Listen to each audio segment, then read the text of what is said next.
Hello friends, ये book मैंने शुरू की है आप लोगों के साथ में एवरीडे आयुर्वेदा, जिसकी राइटर हैं doctor Bhaswati Bhattacharya. Daily habits that can change your life. ये इस बुक का सेकंड एपिसोड है। इसमें मैं बात करूंगी सुबह के दिनचर्या की। सुबह की दिनचर्या का दूसरा पार्ट है हमारा यूरिन और फीसिस को पास करना।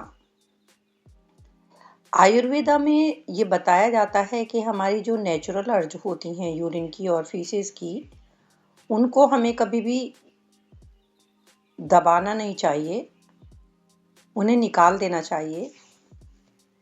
सुबह जल्दी में यदि आप जाते हैं तो नॉर्थ की तरफ मुंह करके, और यदि बहुत ज़्यादा अंधेरा होता है तो साउथ की तरफ मुंह करके। इसके कुछ फीचर्स हैं आयुर्वेदा में जिनको हमें फॉलो हम लोग कर सकते हैं। हमेशा जब भी सुबह हम जाते हैं टॉयलेट तो साइलेंट रहकर, उकड़ू बैठकर, कपड़े से सिर को ढक के,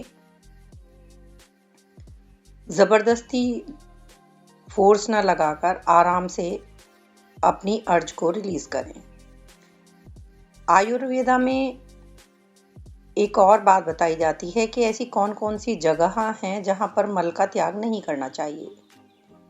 योगा कहता है कि नेचुरल अर्ज को सुबह को नॉर्थ की तरफ मुंह करके करना चाहिए, प्राइवेट जगह में बैठकर, किसी पवित्र चीज की तरफ ना देखते हुए, ना ही गाय के बाड़े के पास, ना ही किसी धार्मिक समारोह की वेदी पर, ना ही बरियल ग्राउंड में, पेड़ के ऊपर नहीं, आग के पास भी नहीं, और गंदगी वाली जगह पर भी नहीं।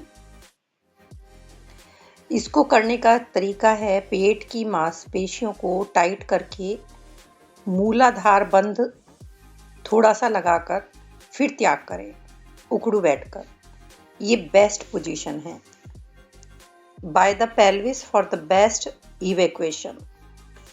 Physiology of the nerves and the muscles of the bladder and bowls natural तरीके से कर्व्ड होती हैं। The muscle holding the rectum closed become relaxed upon squatting and elimination is more complete. Hemorrhoids में भी ऐसी पोजीशन में relief मिलता है। लोअर लिम्ब की रोज एक्सरसाइज होने से वो टोन्ड और फ्लेक्सिबल बनती है। वेरिकोज वेन्स कम बनती हैं। यूट्रस पर प्रेशर नहीं पड़ता जब उकड़ बैठते हैं। डायवर्टिकुलोसिस की भी सिविरिटी कम हो जाती है, उसको भी ये कम करता है। आयुर्वेदा में ये क्लियरली माना जाता है कि बॉडी में सभी की एक प्री डोमिनेटेड दोष होता है जो उस पर्सन के मल की क्वांटिटी, क्वालिटी या फ्रीक्वेंसी को तय करता है। जैसे वाता पर्सन हैं तो उनमें ये फ्रीक्वेंटली होगा, लाइट होगा और इरेगुलर होगा।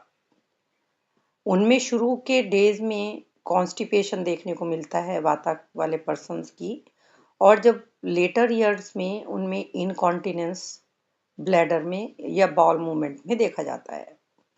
पित्ता जो पर्सन होते हैं जिनका पित्त बढ़ा हुआ होता है, उनका बॉल क्लीन, क्विक और रेगुलर होता है every morning just after waking. Kapha जो पर्सन होते हैं उनका काफ़ी स्लो, डल और इनफ्रीक्वेंट बाउल मूवमेंट होता है। लेकिन बहुत सारे लोगों में एक से ज़्यादा दोष होते हैं। ज़रूरी नहीं है कि एक प्रीडोमिनेंट दोष हो। Like 80% people have 2 doshas, like kapha and pitta और पित्ता और वाता। जैसे पित्ता और वाता पर्सन हैं, वो जनरली उनके मूवमेंट्स क्लीन होते हैं हर सुबह। लेकिन यदि उनका वाता बढ़ा हुआ है भावनाओं की वजह से, यानी इमोशंस के डिस्टरबेंस की वजह से, ओवरवर्क की वजह से या उनके एंगर की वजह से, तो उनके इस मूवमेंट में फ्लक्चुएशन हो सकती है। इसमें पित्ता प्राइमरी नेचर है और वाता सेकेंडरी है। Primary pitta nature followed by irregularity of the secondary vata nature. Vata pitta person को जनरली कॉन्स्टिपेशन रहता है या फिर फ्रीक्वेंट इरिटेबल बॉल होता है that feel dry and incomplete और हॉट, स्पेशली जब उसने पहले दिन ठीक से ना खाया हो या वो उसके अंदर एंगर ज़्यादा हो।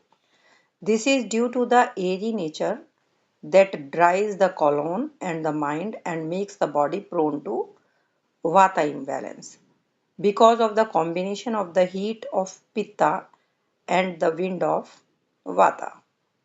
So सेम इसी तरह से अलग अलग दोषों के मिलने से बाउल मूवमेंट किस तरह का होगा वो डिपेंड करता है। यदि बाउल मूवमेंट स्लगिश है तो वेस्ट इकट्ठा हो रहा है बॉडी में जिसकी वजह से टॉक्सिन बढ़ते हैं।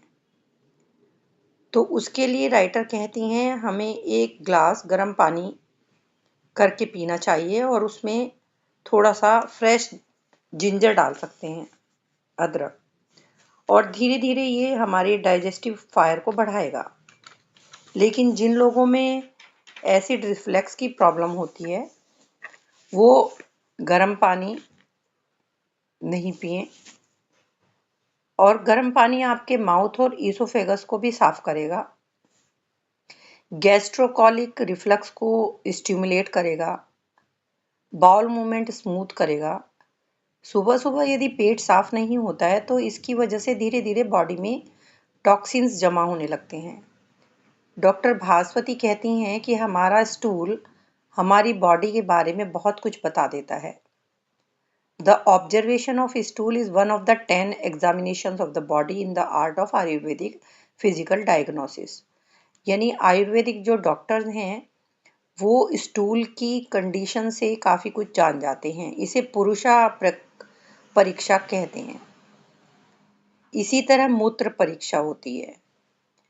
मूत्र परीक्षा में भी उसके कलर, थिकनेस, उसमें बबल्स, स्मेल और या उसमें एंड्स वगैरह उसकी तरफ अट्रैक्ट होती हैं। तो इस तरह से मूत्र परीक्षण होता है। आयुर्वेदा में बाउल मूवमेंट की frequency once in a day है या सेवरल टाइम्स है, यानी रेगुलर है या इरेगुलर है, कलर कैसा है, वाइट है, येलो है, मिट्टी जैसा है, ब्राउन, डार्क है, ब्लैक है, या ब्लड आता है, या आपके स्टूल की शेप कैसी है, बनाना जैसी है, पेंसिल जैसी है, या पीसीज में है, उसकी डेंसिटी कैसी है, वो फ्लोट करती है या डूब जाता है। तो ये सब बताता है पुरुषा को। डॉक्टर भास्वती कहती हैं कि यदि ब्राउन शेड है, बनाना शेप है, इंटैक्ट है और फ्लोट करती है और आप एवरी मॉर्निंग जाते हैं तो जानिए आपकी अग्नि बिल्कुल सही है। आई मीन बॉडी आपकी हेल्दी डाइजेस्टिव फायर बनाती है, पेट हल्का फील होता है, बार बार स्टूल जाना नहीं पड़ता। लेकिन यदि वाता पित्ता कफा या अमा हमारा बढ़ा हुआ है या इम्बैलेंस्ड है तो उनकी अलग पहचान होती है। अनडाइजेस्टेड मटीरियल, रेजिड्यू या टॉक्सिन्स हमारी बॉडी में बनने लगते हैं, यानी हमारी जो अग्नि है वो इम्बैलेंस्ड हो जाती है।